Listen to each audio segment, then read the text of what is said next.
psychologist for Trafford, and I'm also head of service for inclusion.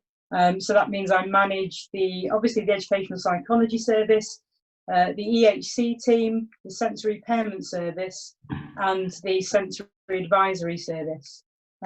So yeah, that's my role. Do you want to introduce everyone, Justine, or do you want me to kick off? If everybody could kick off when you sort of pass over the mantle, that would be great. Thank you. Okay. Right. Okay. Well, I was just reflecting on how resilient we all are and how able we are to adjust to new circumstances. So we're all becoming very proficient at using Zoom, and I want to thank Justine and everyone that works for Trafford Parent Carer Forum for setting up this opportunity. It just shows how adaptable we can be, in times of adversity, to harness technology and to work in different ways. I know I've been speaking to Justine every day since things have changed, and it's been really, really helpful to keep abreast of all the things that you're having to deal with. And I know the situation is very testing and very challenging. And as I said to Justine yesterday, none of us have all the answers because we're living in very unprecedented times. But all we can do is make sure that we keep our communications open and that we keep them regular, and we work together in creative ways. So thank you very much for this opportunity. I've had a look at all the questions that you've sent through, and I've kind of grouped them under the theme of statutory processes, home learning, and planning for recovery, really. So I'll address some of the themes under those headings, and as Justine said, if you've got any questions or clarifications, hopefully we can pick those up. We've also produced a document that gives an overview of all the statutory processes and all the things that we will still be maintaining during this period. And I don't know, Justine, if you've managed to send it out yet, or whether you're going to do that after this event. We're going to do it after the event. Perfect. Okay, so in terms of our statutory responsibilities and our statutory obligations, the message really is it's business as usual for everybody, albeit in slightly different ways. I had a telephone meeting with our DFE link person for our region last week to clarify and to establish exactly what we should be doing, and to check that from the DFE's perspective we are doing what we need to be. So all our statutory processes will continue in exactly the same way, in terms of our timelines, in terms of things like annual reviews. The expectations on all of the teams that are involved in those processes are the same, with obviously the caveat that we won't be able to do face-to-face meetings or carry out face-to-face assessments. So we're going to be working very closely with yourselves. Sorry, I think my family have just re-entered the building. We're going to be working very closely with yourselves around developing some guidelines and some agreements around how we can carry out assessments, particularly requests for new EHC needs assessments, how we can use the technology that we're using at the moment, and maybe other platforms as well, to carry out annual reviews, and just to maintain all of those processes that we need to carry on with. We'll check in with families, with parent carers, and with schools to make sure we've got the agreement and that you are happy and confident in the way that we're going to be carrying out those things. And it's just about making sure that we're communicating those things clearly to you and with you, and checking that you're happy to proceed in very different ways. EHC team are all working from home. We've provided on the document that I sent through to Justine yesterday contact details for all the inclusion services. So you'll have email contacts and some telephone contacts should you feel that your individual circumstances need a further discussion. So you have access to professionals working with you.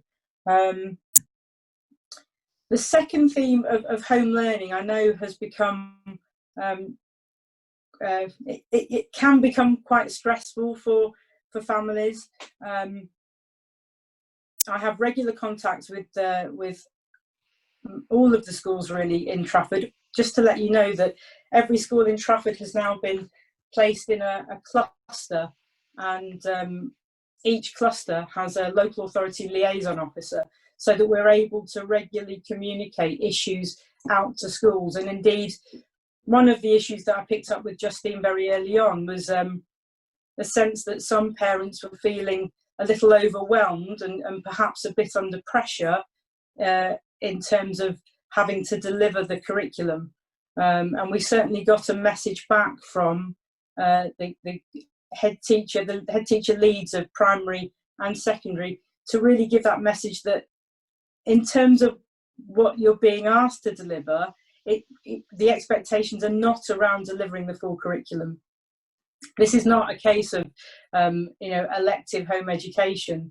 I think schools are hoping to provide you with information around activities and opportunities to learn, to keep children and young people engaged. But I think we have to be very realistic about what can be delivered, and we're very keen that nobody puts themselves under too much pressure about what has to be delivered.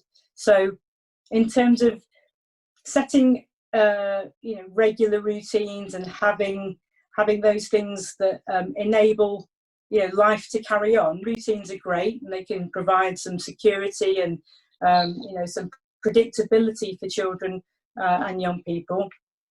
But I think it's also important that we don't punish ourselves if those routines have to be changed. Everybody has to be working in a flexible way. And I think the schools have underlined to me, certainly, that if any parents have concerns about either the information that's come out from school or the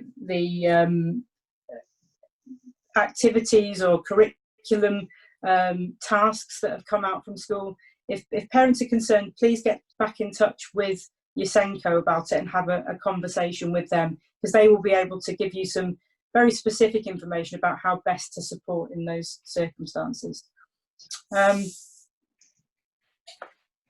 I guess the other thing I wanted to just underline is that I guess we have to look for silver linings in the clouds in these current situations, and the learning that we could be doing at home is going to be very different. It'd be less formal than it is at school, and sometimes that might suit children and young people a little bit more. And having opportunities to learn skills in different contexts and to generalise those skills in less formal ways can really enhance and support a deeper sense of learning. So it's about thinking about how can you reinforce that learning in a slightly different way. As an educational psychology service, we're looking to develop new ways of supporting parents, and we've talked to Justine about how we can provide some training for parents around specific interventions and strategies that can support home learning. But also I've been talking with the team just today about setting up our own Facebook page and having opportunities for parents to drop in and have brief consultations about anything really relating to learning and anything the educational psychology service can support with. So that's another way that we're going to be developing our service. In terms of transitions, I know that's certainly was a key theme that came through from the questions. And obviously, it's going to be a very challenging time for those children and young people that are about to make those transitions, particularly from one key stage to another. And we recognise that's going to certainly could cause some anxiety for children and young people and their families. what I've suggested is that the educational psychologists, once the schools are back in from the Easter holidays, all contact their Senkos and have discussions regarding those children and young people that are going to make those key transitions from one key stage to another, so that we can set up an individual transition program for those children and young people based on what their needs are, and based on the information that we know what in terms of what is possible for us now. I mean, we've had ideas around engaging secondary schools in developing virtual tours of the school, introducing key staff via YouTube videos. There's lots of things we can do to try and overcome some of the challenges. But I think because transitions are generally very individual, we should base those around individual conversations and consultations with schools and yourselves together about what you feel is going to work best to support your child or young person to make that transition successfully whenever we go back to school. Just wanted to address one very brief question that was raised. For children and young people who may have an EHC who are not currently on roller to school because they are in between placements. And it's something that I've addressed in the document that I've sent to Justine. The EHC team are mindful of children and young people in that situation, and will be checking in, making sort of welfare calls, checking in with parent carers to find out how things are going, and to keep you informed of those sort of processes, that those backroom processes, if you like, around making sure that those placements, if they've been identified, are secure, and that we're putting plans in place to ensure that those transitions will happen when indeed we go back to some sense of normality. But for children who, for whatever reason, don't have an identified place, we will be working with those families regularly to make sure that, again, those processes, if we're consulting with other schools, that we keep those processes going, and that we keep you fully informed of how those things develop.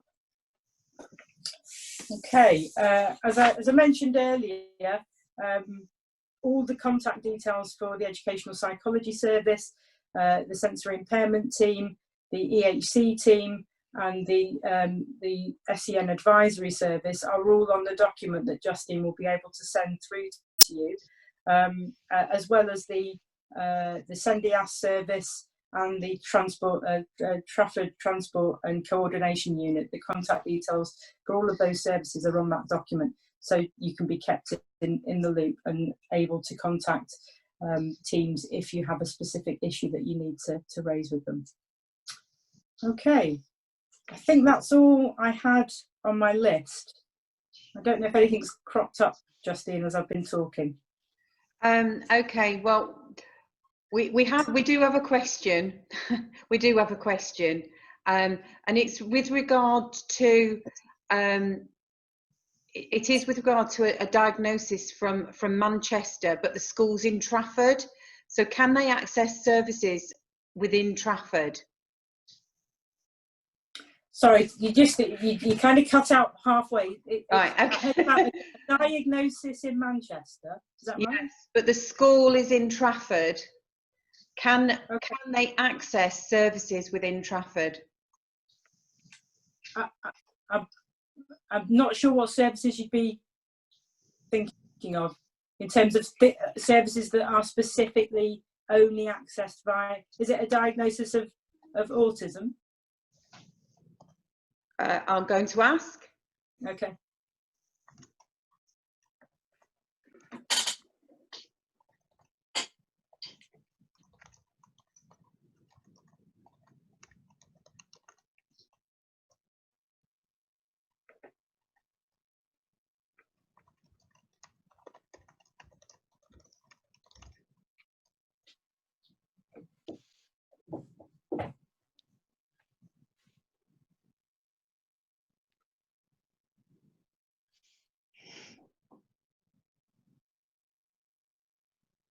We're just waiting for a Okay. response. I'm not aware of many education services that would require a diagnosis in order for a service to be accessed.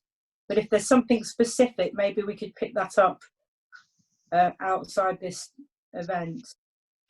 Karen, could I direct the parent to you for an answer for that one? Of course. Yeah. Okay. All right. I'll pick that up afterwards. No problem. But they're a Trafford resident, yes.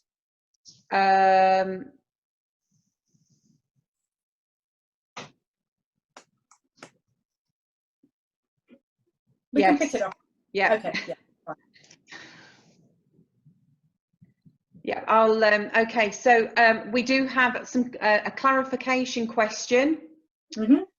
If EHC assessments have to be done remotely, yep, and it impacts the quality of the plan, then what yep, will be the process to remediate? Okay. I think that we, although we're embracing technology, and I know certainly the educational psychologists have developed a whole library of online assessments.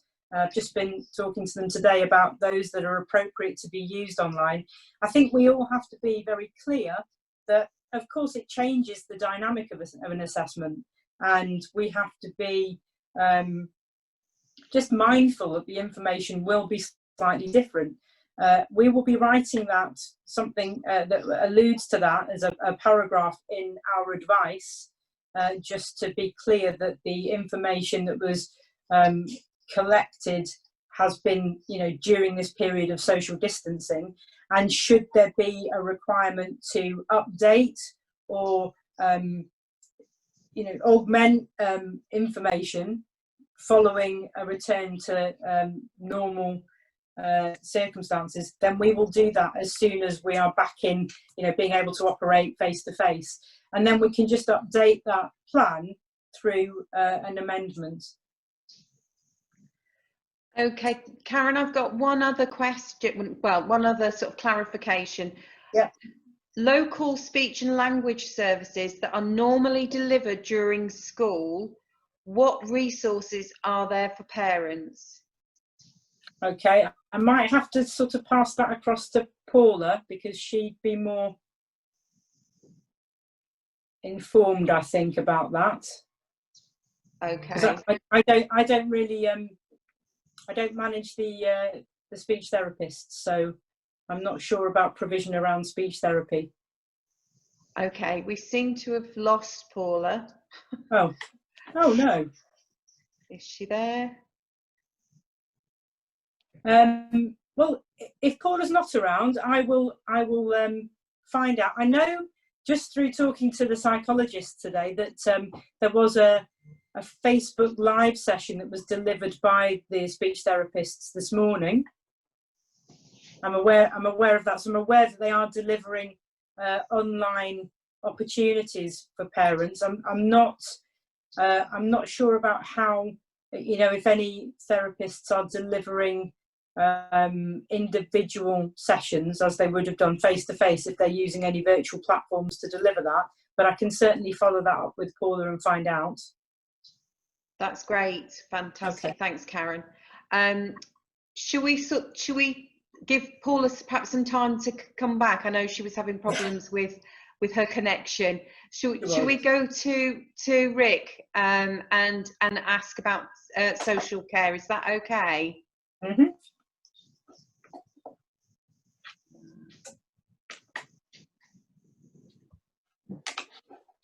I'll try that again. Hello, everyone. So my name's Richard Johnson, and I am the service manager for the Complex Needs Children Social Care. So I have a team of social workers and also a short breaks team. And some of you will use one or both or either. And some of you may have access to or be using sort of personal budgets. And there were a number of questions that came to me around sort of use of personal budgets. And And we don't have all the answers. We don't have all the answers yet, because I think there's some sort of technical stuff around sort of PAs and payments, and whether people are furloughed, and what happens when PAs sort of work or choose not to work. And as you are possibly aware, you know, the contracting and legal stuff around PAs is complicated at the best of times. And so to add in now another layer of complexity over it, and at this stage we're just trying to work through what all of that means. We're taking guidance off our adult colleagues who have a more sort of use direct payments for PAs at a much larger scale than children's social care. So they're sort of taking the lead on some of our how we should think about this. And as soon as we've got sort of a clear position, and that we're sort of trying to be consistent across Greater Manchester, we will be able to sort of send some letters out with that, sort of with those type of details, with some of those details in. One of the other questions that seemed to be sort of people were worried about was that whether the care support and short break support that they were getting now, or were getting before the sort of COVID emergency sort of came in, would that be continued after all of this? And absolutely, yes, it will. We have absolutely no intention at the end of this to be changing sort of care plans or services, or, you know, the personal decisions that people make now about how to safely protect their children and their families and the community is very family specific. You know, it has to do with how you sort of choose to manage yourself and your family through this difficult situation, and we will not be drawing any conclusions at the end of that around levels of need and support. You know, so what you have going into this will be what you have coming out of this. So, you know, rest assured, those sort of, you know, there's no intention to change plans significantly, or at all, really. You'll just drop back into your normal reviewing process at the end of this time. One of the other questions that we had off a number of people was a very interesting question and a very timely question, and actually one which I've received some contact from my colleagues in Manchester about, which was the use of personal budgets to purchase sort of like sporting equipment and additional things that, you know, normally we would sort of say, you know, it's not what the personal budget is for. And it was a solution that I hadn't thought of, so it was sort of thank you to people for raising it. I am in discussion with some colleagues in Manchester. I'm open to the idea. I need to run it through our sort of management structures here, because it is a change of position. So there are things that the council needs to do in terms of how we sort of demonstrate that at one point we had this way of doing things, and then that changed here, and it wasn't just Richard going off on one and making things up as we went along. There is a mechanism that the council has to go through, as you could possibly imagine. But I am mindful of the strengths of the argument that actually the use of sporting equipment or distraction or sensory toys or something new for children to get their sort of, to keep themselves occupied when actually your PAs aren't available and short breaks aren't available, certainly seems to me a positive move and something that the local authority could support. But please don't be phoning your short break social care reviewing officer this afternoon saying, "Oh, Rick said that I can purchase this and I can purchase that," because you'll blow their minds, because this was only getting discussed sort of yesterday. So I need to go away, work through what we need to do, pass on an instruction to the short breaks team about how we look at that. But certainly for after the Easter break, we'll look at that sort of positively and see how we can support parents with that. So anyway, that was a good idea coming out of Trafford Parents Forum. So thank you for that. One of the other questions that I got, which I thought was very, very pertinent, and was some questions around what happens if both parents become sick. And to be honest, this has been an issue which has been of deep concern to the council all along, and to me all along. And so what the council is doing is we are what we call running risk registers. So we are proactively sort of identifying families where we think that, due to the massive changes that have gone on with short break support and the type of normal sort of support packages that are in place, and for those families that have social workers, and for some families that have got social care reviewing officers, they should be contacting you and asking you the question, what actually is your plan? I have no doubt that many of you have held conversations amongst yourselves. You've held conversations with other family members. I know as parents, everyone takes this all very seriously, and particularly for our young people, there are the additional risks and concerns, and I know all of you are wrestling with on a day-to-day basis, and I am sure that you have also considered what is going to happen. What I would ask people is to share your plans with your social worker or your social care reviewing officer if you have not done so already. And if in your conversations with your family and your extended family, or if you're a single parent and you have no one that you feel that you can call upon, then absolutely contact your social worker and contact your short break reviewing officer, because we want to know who you are.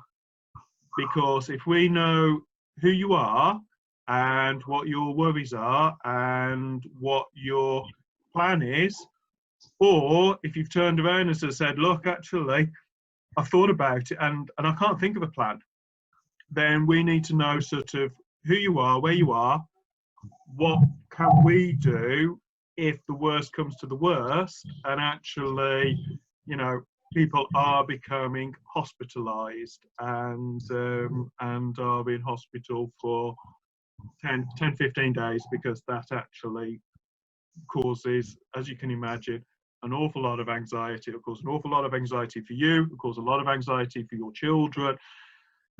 A lot of anxiety. And so we would prefer to have those conversations with you now, whilst we've still got a little bit of breathing space to at least put up on our sort of systems, reports, you have a plan and what your plan is. And specifically, if you do not have a plan or you're concerned about your plan, then actually do contact your social care reviewing officer or your social worker, and we will try and work something out.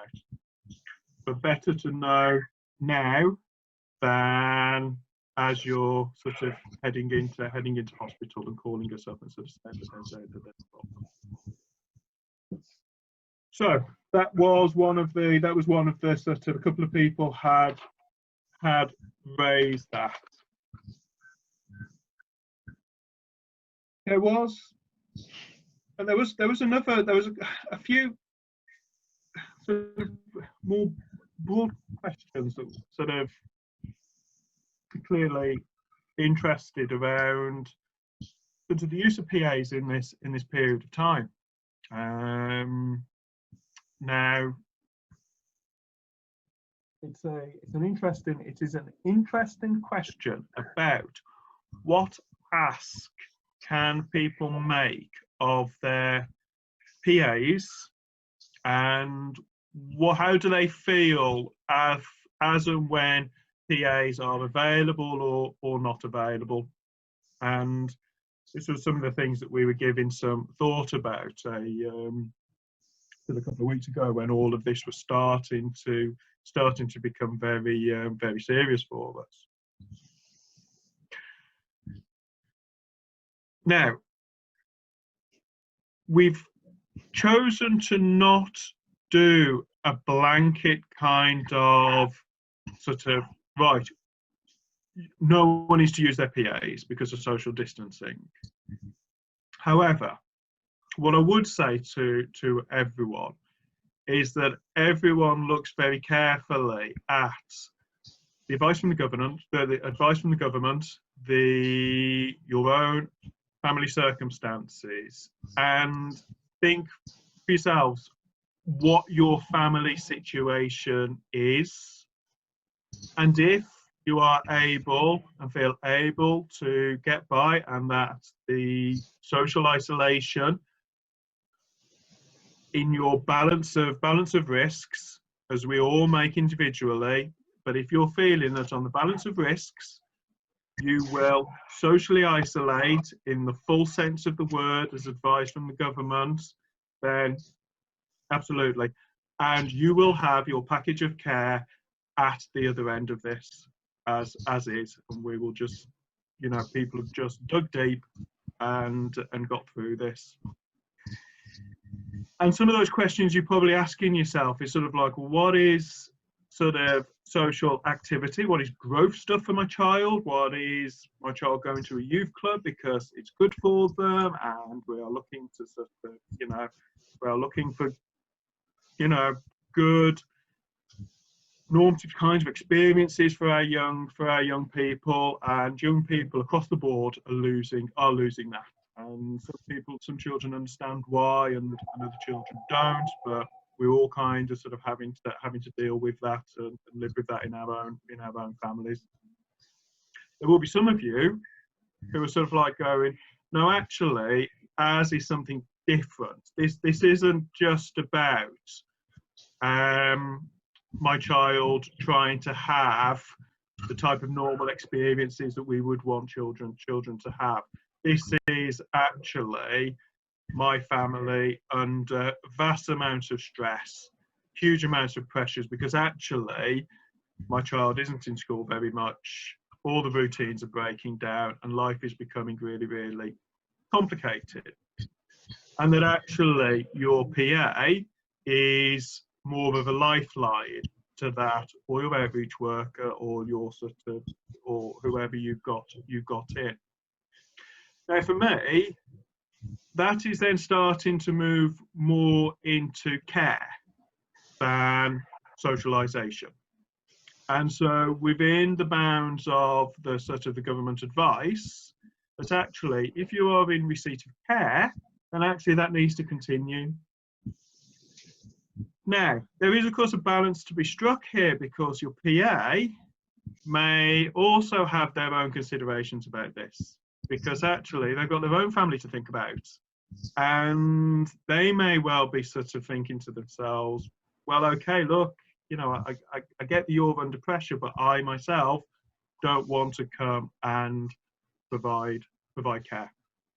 And that is something for you and your PA to have those conversations about.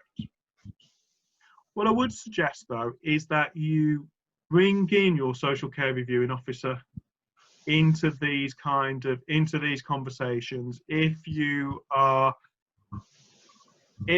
feeling that actually this is about care, and that care is reducing because the PA can't do it, or they're sick, or they want to socially isolate and don't want to pick up this work. And I feel that the stresses within the family are becoming greater, and we are going to struggle to manage this. And we are going to struggle to manage this, although we're managing it now, we might struggle to manage this in 3 weeks' time, 4 weeks' time, and heaven forbid if we're 6 weeks down the line and we're still in this place. And they are conversations that, again, have with your social care reviewing officer, and that means then we can start to think about what is the ask, who are the families that we need to be aware of, who need extra scaffolding as they go through this. What can we do about that?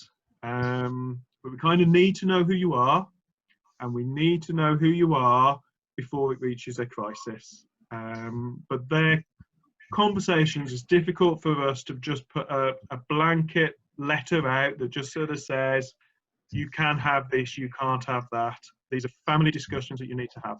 And then when you've worked it out within your family where you sit with things, let your social care reviewing officer know if you feel that your family contingency plan just doesn't feel robust enough. And we can then work with you to sort of see what does this need to look like as we move further and further through this process. What I do see is fantastic sort of resilience. I've said this before, and I say this again to many of my colleagues. I've been a social worker for many years, and one of the greatest pleasures I get from working in complex needs is we also get to see the very best parenting, and we get to see the most resilient parenting, and we get to see parents who stick it out with their children in the most difficult circumstances. And that's always been a pleasure for me to see. And when I've met parents that sort of, my hat goes off to them with sort of, what they live with and how they manage themselves. And so I am sort of confident that, we will all get through this. But have a think about what your plan is, share it with your social worker, share it with your social care reviewing officer. And where you feel that plan isn't robust enough, we can come and have some further conversations with you about what that needs to look like. That's great. Thank you. I think I may well have just over-talked, but that was the summary of all of the questions that have come so far. That's great, Rick. Thank you so much for that. That's brilliant. Thank you. I'm going to hand over the mantle to Paula and Lisa on health. I'm not too sure whether you can unmute yourself, but or whether I've got to do it from here, but we'll have a go. It says you've muted me. Right. Oh, sorry, Paul. Might be a good thing. You're now unmuted. So we're going to hand over to Paula Lee and Lisa Fern, our health colleagues, and they're going to introduce themselves and respond to the questions that you're asking around health. Thanks very much, Paula. Hi, my name's Paula Lee. I'm the strategic lead for the Complex Needs Service. My background is health. However, I do have oversight of all the health services, children's complex needs health services, and Rick's that's just spoken, the children's social care team, and also the adult learning disabilities team. Can I apologise because my laptop decided it didn't want to work. I've now loaded Zoom on my computer at home, but I've got a little tiny picture because I can't get it to go big again. So I'm just sort of talking at a blank screen now. So Lisa, who's here as well, who I've asked at the last minute to come along because I've only just come back after being sick with the COVID, and my service manager, Sue, is sick at the moment with it. So if I have any questions that I don't know the answer to, I hope Lisa will be able to step in and help. I'll try. I thought, actually, Lisa, do you want to introduce yourself so people can see who you are? Yeah. Hi everybody, my name's Lisa Fern. I manage the Children's Community Nursing team, the special needs school nurses, and I also have we call it a team, but it's one person, a palliative care nurse.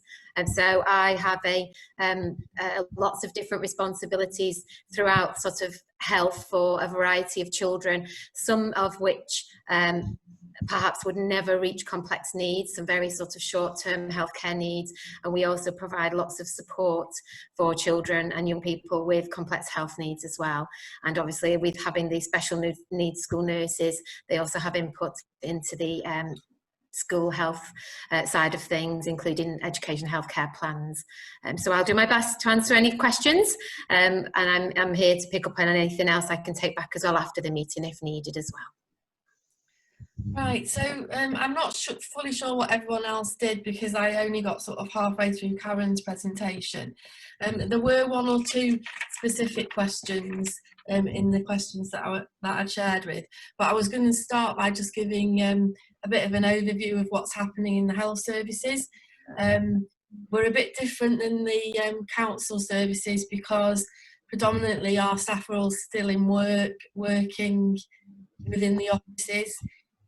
We have rationalised the services down in preparation for potential redeployment of a lot of the staff into predominantly either the acute services or district nursing and Lisa's team, CCNT, because there are priority services if we get lots of very poorly, particularly adults we're expecting, but it may impact on children being kept at home longer. So my services at the moment, speech and language therapy, they're not doing clinics or face-to-face contacts. However, they are working partly at home and partly in the office. The admin staff are in the office if anyone wants to contact there. This team are also doing some contacts virtually like we're doing now on something similar to Zoom. They're also doing some training sessions that would normally be held in groups via video conference. They've set up some online courses for school age children, the younger school age. A lot of you may know about the Facebook page that they've got, and they're doing some what we call it, Facebook Live sessions. They did one yesterday where people can phone in and ask questions. The other thing that was introduced just prior to the COVID issues is the pre-referral advice line. So there's a speech and language therapist manning the phone each day, Monday to Friday, and you can phone in if you've got any particular concerns about your child, whether or not they're within the service. The service itself, they are checking in with any families that they have a lot of input with. A lot of the services delivered in schools, so at the moment we're waiting to see what happens in terms of schools reopening, because obviously if that happens then we might need to reintroduce a lot more of the service. So OT and physio, they are all still in the office at the moment, but likely to be redeployed in the next few weeks. Not all of them, just a small number. They are keeping in contact with their clients.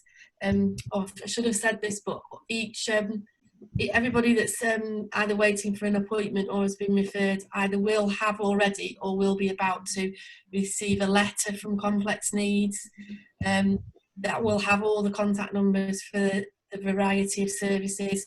So we have all the office phones are still being manned, and we also have email addresses for each of the services. And what I'll do, I'll share that with Justine so she can post it through her network so everyone can see the contact details.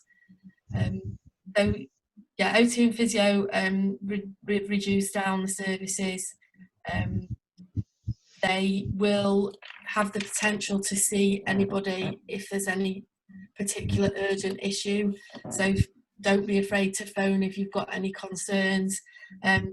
But they are generally giving advice over the phone, either emailing information to people or, as I say, describing things on the phone. The learning disability nursing team and the children's intensive behaviour support team are business as usual, and that service isn't being reduced at all. TEDS, which is the Trafford Early Years Development Service, they are in as usual. However, they're not doing face-to-face contacts unless necessary. They're doing everything by telephone, but I think that's working quite well for that service at the moment. DCNT, and that's Lisa's team, they're just business as usual.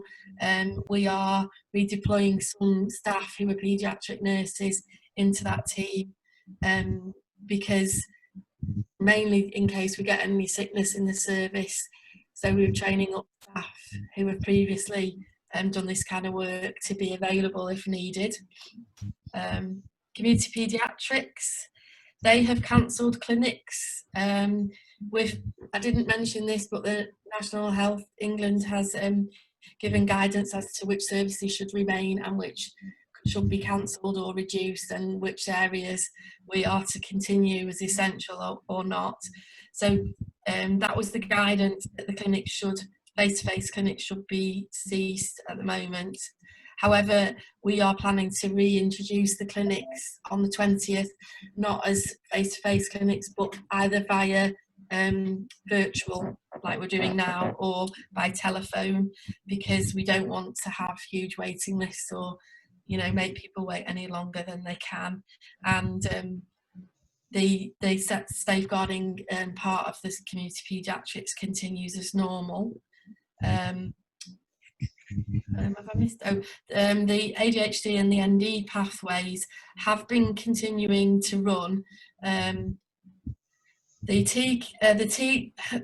task, which is the ND pathway, as was, that they haven't been doing face-to-face clinics, but they have been doing some work on the telephone with aspects of the service that they can do. However, we will be closing that service probably next week, because with the schools being shut, there's only a limited amount that we can progress with that. However, we will open it as soon as possible, and the telephone will be manned, so if people have got concerns they can phone. TCAS is similar, however the team that works within TCAS, which is the Laura the nurse, Laura Watson, and the BAM4 currently are offering support to their usual clients. So that's a big overview. Just to assure you, I don't know if anyone's already said this, but because the service teams all predominantly sit together, they are having regular meetings. So we've got Karen Harris, Rick Johnson from social care, Lisa and Sue, who's service manager for complex needs. They're all meeting up and reviewing cases, making sure that nobody's missed, making sure that there's plans in place for anybody that maybe hasn't got much support around them, etc. But sorry, I know that Rick's covered on some of that. So I'm trying to speak fairly quickly. But one of the things that I noticed on the questions was about medication and would people be able to get medication. So in terms of paediatrics, we have set up, it's following the usual process for getting prescriptions, but rather than coming into the Waterside building, they're meeting the patients in the park. There's a little like waiting area for you can park your car, and the staff will come down and bring the prescriptions to you. If you are having any problems with medications, that maybe need to come from the hospital and you can't get through, feel free to leave us a message at Community Peds and we'll see if we can broker that for you. But only if you've tried, because we haven't got a huge amount of capacity to do that for everybody. But we are here to help if we can. Medical supplies. Lisa's sort of a bit of an expert on this, but my understanding is that at the moment there's no issues with medical supplies. Everything is going in the usual way. Is that right, Lisa? Yeah, from our perspective, the type of equipment we normally provide is continuing. There sometimes is a delay from NHS supply system to deliver some of those orders, but I've anticipated that over recent weeks, so I have ensured that generally our stock levels are sufficient to allow for a delay. So the only issue that we have are new children or new young people that perhaps require equipment. There may be some additional discussions around that. We are still continuing to maintain all the medical equipment that we provide as well through our clinical technology services, so there's no delay on that. There is a reduction in the time frames that we have to deliver that, but the service is still there for us and it is a very efficient service. So any families that do have pieces of medical equipment supplied by my team, that will continue as business as usual. And if anybody does have any concerns about that, because we are still business as usual, parents are very much encouraged to give the team a call. A lot of the equipment that we provide that are consumables are for parents or carers to collect from base here at Meadway, and that still stands at the moment, because what we can't do is start to provide a delivery service, unfortunately, with us trying to maintain a clinical service as well. But if there are any circumstances where parents are really struggling to collect supplies, then I'm more than happy to discuss on a very individual basis, but it doesn't have to be the parent that collects that. So if parents are isolating or family members are, as long as we have somebody nominated, we're more than happy to support somebody else to collect that here from Meadway. And most of our families are very aware with that process anyway, and they're familiar with that, and they're usually very good at communicating with us. So that should pretty much run the same as normal. Okay, and the last theme that I spotted in the spreadsheet was about hospitalisation, and I can really understand the concerns around this, because some of the parents that will be watching this have children that are hospitalised a lot more than on average. So in terms of hospitalisation, we aim to keep children at home as much as possible. Lisa's team is available for children that are medically unwell. You can contact them by phone. The phone is manned throughout the day, and they work until 10 o'clock at night. And if you do have a child that's very poorly that does need to be admitted, you may be aware that with Insure not taking children at the moment because of the Starlight ward being shut, so they'll all be diverted to Royal Manchester Children's Hospital. So Lisa, do you want to add anything to that? Yes, please. Yeah, in terms of general support for any child or young person where they are unwell, we would really urge you to continue to access. Sometimes the GP is allowing contacts, face-to-face contacts, but they will assess that. Each practice manages that differently. But there is the A&E services still available across all the sites where it's normally available for those children that perhaps don't require an admission. You can still go to with Insure for children that need maybe a very short period of assessment of a few hours and treatment, and then my team can pick up some support after that. But I would really urge your families to ensure that if they are really worried about their child being unwell, more than happy for my team to take some conversations over the telephone, and they can advise and guide, but bearing in mind if there's a diagnosis and assessment required, then we would urge your families to still access those services. They are still open, they are still there, and at the moment they are not very busy. So just to reassure parents that, you know, the waiting rooms are not like they normally would be, with lots of unwell people and children, etc. in there. So just a little bit of reassurance there that you know, it's not going to be as perhaps concerning as is perceived if you do need to access accident and emergency, for instance. But more than happy to take some calls from families if they're not sure. And you know, my team will be able to do that. We are available till 10 p.m. as Paul has advised, but at the moment the staff may be out on visits, so they may not be by the phone when families ring. So it would be useful for them to be aware of that, but they do access the phone when they are out for long periods of time. So they do access the phone on a regular basis. So if parents do want to call, then again, would urge them to leave a voicemail, because sometimes people tell us they've been ringing, but actually there's no message. And I don't want their anxiety levels to be sort of even more increased if they think they can't speak to somebody. Then we will get back to them for sure. Paula, could I just, I've just got a couple of questions for clarification. I'm not too sure whether you mentioned it when you were talking about speech and language services, but we've got one question which is around local speech and language services that are normally delivered during school. What resources are there for parents?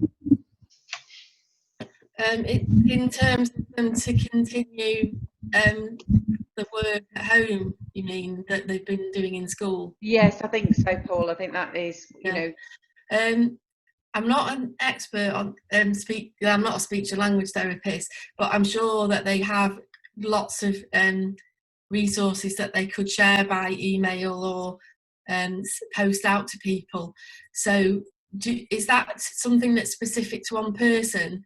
Because obviously the types of stuff they'll send will be specific to a condition, or I'm just thinking that person could just ring into speech and language and ask that question. Right. Or if they want me to facilitate it. Sorry, Yes. Justin. I've just I was emailing Nadine, who is the team manager for the educational side for the speech therapists, and she's just emailed me back to say that all the resources for parents and strategies and advice has been uploaded to the Facebook page. There's free resources and apps, and all of the links have also been shared on the local offer for parents. They've been video calling families as necessary, and have advertised the training that they're offering to staff via Zoom. So it looks like the Facebook portal is the place to go for resources and apps and support. Great, that's fabulous. Thank you. The other question was around the recruitment of the sensory assessment person.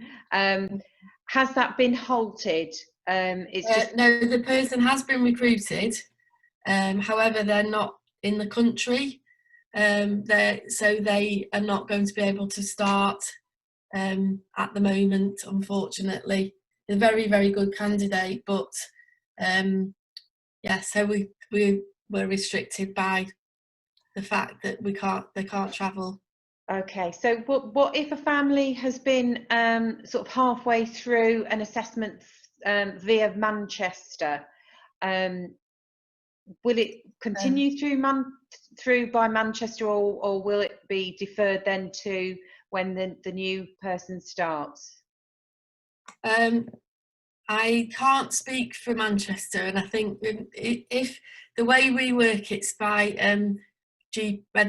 where the person's registered with a GP. So normally, if they're registered with a Manchester GP, they will go through Manchester services, and if it's a Trafford GP, it'll be Trafford. Now, if the person's moved house, for example, and so that's changed, I think it would.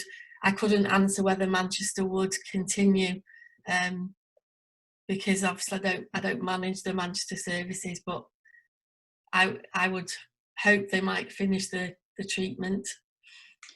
I think it's certainly something that we would recommend, and certainly something that we would do if we got halfway through an assessment. We would complete it, because otherwise starting again can be really difficult. So okay, so there's really they would need to contact Manchester just to get clarification. Yeah, and if they're having any trouble, just contact my team. And you know, if Manchester, for an example, did say no, they weren't. Hopefully, they won't say that. But if they did, and you know they're halfway through, then have a chat, because although we haven't got the specialist OT, some of the other staff can continue parts of the assessment. So it may be that we can pick it up if, you know, rather than somebody having to wait if they've gone halfway through. That's great. That's fantastic. Thank you. I'd be happy to support as well in those conversations if families are finding things difficult in terms of conversations being had across services across borders. So I'd happily sort of lend support in that situation if that would be helpful. Great, that's fabulous. And we've just got one other point for clarification. It's for you, Karen. It's if a child with an EHC plan not currently receiving provision needs to receive direct provision, how would this be arranged after the holidays? I hope you understand that one. I think we'd have to have an individual conversation, because we'd have to understand what the needs were, you know, in terms of what the provision is and what the need is. So I don't think there's a kind of standard answer to that. So yeah, I mean, feel free for you know, when you send that document out, it's got contact details on there. So if the parent wants to either contact the education, health and care team or contact myself directly, we can have a conversation about individual needs. Great. Okay, that's fantastic. Thank you very much. I've noticed that we've actually run out of time, and it was absolutely brilliant. And I think that we've certainly got a message from one participant that actually said that they needed to leave, but it was a good session and the most relevant points for their family were covered in Rick's slot. So thank you, everybody. That's brilliant. And I know that that this isn't just a one-off, and that we're actually going to be doing this again in the not so distant future, but at least we've done it now and we know it works, so which is brilliant. I was a little bit worried that it wouldn't. Could I make a quick ask? Yes, certainly. Very quickly, it's just related to the point that somebody raised around you know, virtual assessments and online assessments. I did forward Justine a sort of guidance document. If you want to share that, and if families have any views or feel strongly about how we might carry out assessments, please do get in touch with us. We really are very open to any ideas that you have. It's all, you know, it's all brand new for everybody, so we're very willing to sort of sit down and think creatively about what's going to work best for your family, and find a creative solution to a very challenging set of circumstances. So any ideas, any things that you've come across, please get in touch with us and let us know, because we'll be you know, very happy to sit and try and work things out. Great, this is absolutely brilliant. Thank you guys so much. I'm going to quickly say something, Justine. Yes, certainly, Paula. I just wanted to say to everyone that's listening, please don't be afraid to contact the services. As I said, the people are there. We're there to support you, and any worries that you have, just give us a call, because you know that's what we're here for. When what disappeared off the face of the earth, hopefully not yet. No, brilliant. Thank you so much, everybody. Okay, so I'm now officially closing the meeting, and hopefully we'll see you all again soon. And we'll make sure that all the necessary information goes out to parent carers from this session, and all the information's out there for everybody. But thanks once again. Thank you, Justine. It's been brilliant. Thank you. Thanks, everyone. Bye-bye. Bye. Bye. Bye-bye.